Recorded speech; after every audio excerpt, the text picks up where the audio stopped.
Yesterday, I took some telescopic photographs of the sun using a few different filters. My main goal was just to photograph the sun. I don't even think you own a telescope. And if those were taken through filters, those are some of the junkiest filters I've ever seen. To me, it looks like you just added some color in Photoshop afterwards. And no way was your main goal just to photograph the sun. Your main objective was to go out and see what kind of garbage you could collect to pass off as something out of the ordinary to your followers.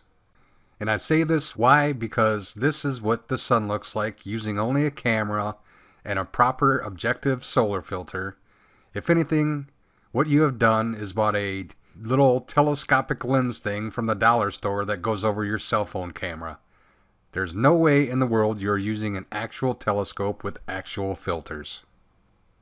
As I was looking through the eyepiece, I actually blinded myself temporarily in my right eye because I didn't realize that I actually had the sun focused perfectly. This is the sun focused perfectly. What you have there is crap. And I highly doubt that you even blinded yourself, because there's almost always an ulterior motive behind everything you say, and here you just want people to feel sorry for you. After I took a series of photographs, later on when I looked at them, I noticed that we had several objects, something near the sun and something to the lower left-hand side of the sun. Your filters are obviously not doing their job, because if they were, you would have a crystal clear, perfectly round orb. What it looks like to me is that there's some kind of smudge or speck of dirt or something either on your quote-unquote filter or on your lens. It's also pretty clear looking at my photos that there is nothing near the sun or to the lower left-hand side of the sun. I've seen these types of photographs before. I've caught them on a webcam. Because we all know how reliable webcam photos are. Not.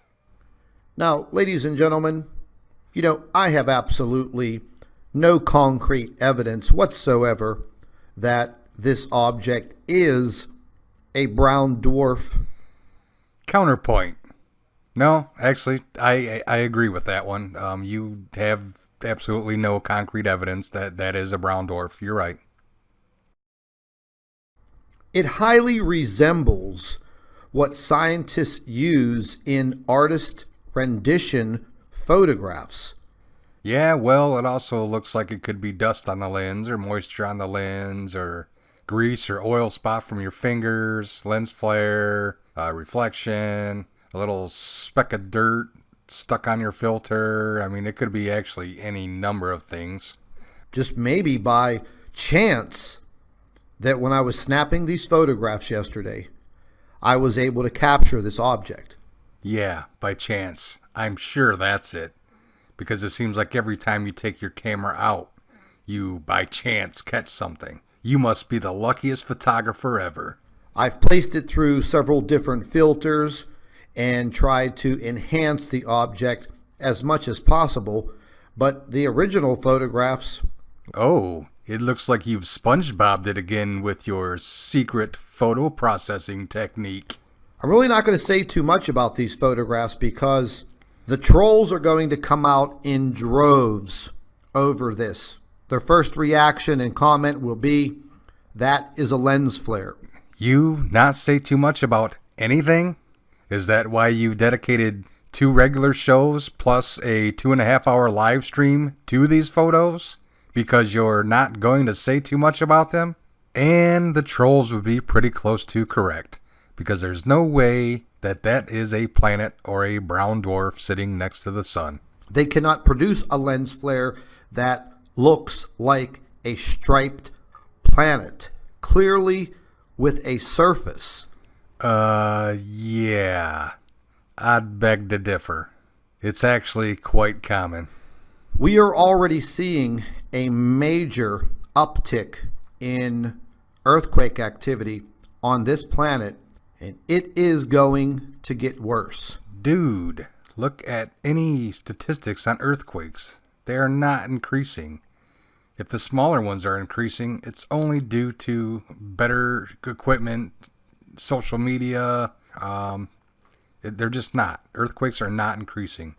Now, I reviewed these photographs with our doctor, the physicist, and we spent many hours throughout the middle of the night and early into this morning looking at the photographs, criticizing the photographs, and trying to make sure that what we are actually seeing is a brown dwarf.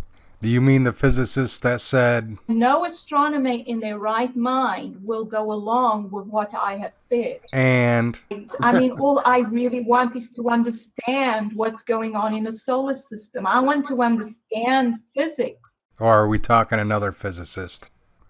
This is not the brown dwarf star that she refers to, because these are two totally different objects. And this object is massive. No kidding. It's not a brown dwarf star. It's not a brown dwarf. It's no kind of object at all. You do realize if you were using a proper filter, the glare of that sun would be gone, and this object would actually look bigger than the sun, but yet it's not having any type of effect on the earth whatsoever. I mean, are people really this dumb to fall for this? And again, it was probably just coincidence. Maybe being in the right place at the right time, having the telescope and the camera pointed in that direction. And there you go again with being at the right place at the right time. Okay. And the whole telescope thing, come on, dude. Just hang it up. I don't know. I'm still a little set back by what I photographed yesterday. First of all, come on. Let's stop calling it a telescope and a camera. If I had to guess, it's one of these telescopic lens things that you can clip onto your phone. Probably not even as high quality as the one in this photograph. More likely it's one from the Five Below store or the dollar store. And secondly, why the specifics between 6:30 and 7:30 p.m. on May 10th? Blah, blah. Are you trying to convince us of something? If there's something next to the sun, it's going to be there day in and day out, hour in, hour out. It's not going to move and just magically be there at one time. I guess enjoy the photographs, criticize them, look at them, talk about them, do whatever you want. But all I can say is between those hours, or just that 1 hour, between 6:45 p.m. and 7:45 p.m.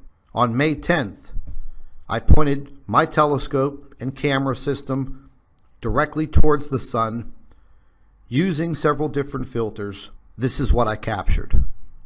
That's it. It's that plain and simple. It's not a lens flare. It's not a camera anomaly. It clearly resembles a brown dwarf. Okay, so you said you're open for anyone to criticize these. So let's take this first picture. It actually looks like all you've done is change the color setting after the effects, and then you went ahead and got in a little bit closer, and then you got in closer again for dramatic effect, but this is all the same picture.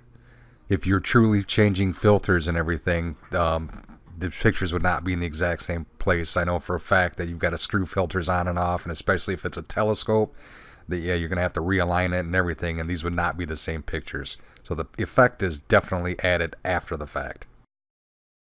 Here we've got the same deal going on again, where you're just using the same pictures, enlarging it a little bit and changing the color.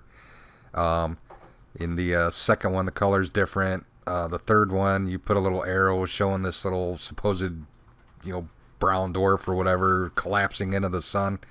Then in this last one, you just really enlarged it quite a bit to kind of introduce the brown dwarf supposedly on the left-hand side of the sun that you're about to introduce with the next picture.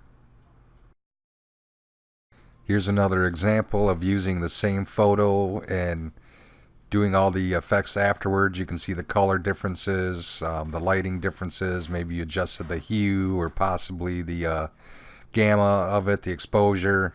It's just the same picture over and over. You can see the exact same little giveaways in each one. Ooh, and now they've been enlarged to bring out that scary brown dwarf. All done for effect. And here's how we can tell that all this was pulled off with about a mixture of 3 pictures, it looks like. In picture A, the first one, when he was showing us the anomaly on the right, he started to slowly introduce the brown dwarf on the left. And then if you look at B, you can see that is not in the same position at all. I mean, these arrows are all the exact same size. You go to C, you can also see that it's moved again. So I'm guessing A, B, and C are the 3 pictures. B and D are the same picture. You can see the arrow is just about in the same exact spot. In those pictures, they just drawn a circle around the sun to make it look like it's not circular. But you know, with all the examples that I've shown, the sun, there's nothing wrong with the sun. It's perfectly round. It's just a big, giant, beautiful orb up in the sky. So you be the judge. Leave your comments. I'll definitely be interested in watching and listening to what you have to say. I can't leave comments because you've blocked me and the whole rest of the Fact or Fiction team from commenting, as well as all the other members of Troll and every other truther out there. Nobody can comment on your videos.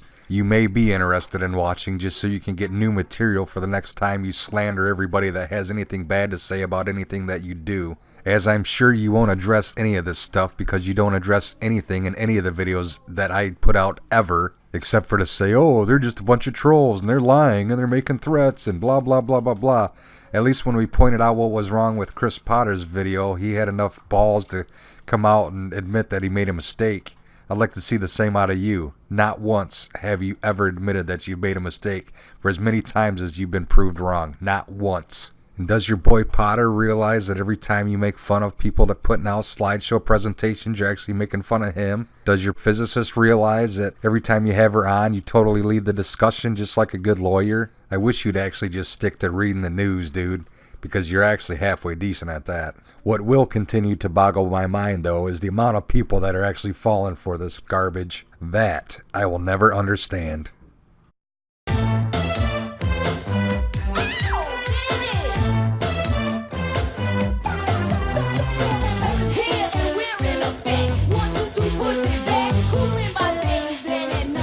Working up a sweat.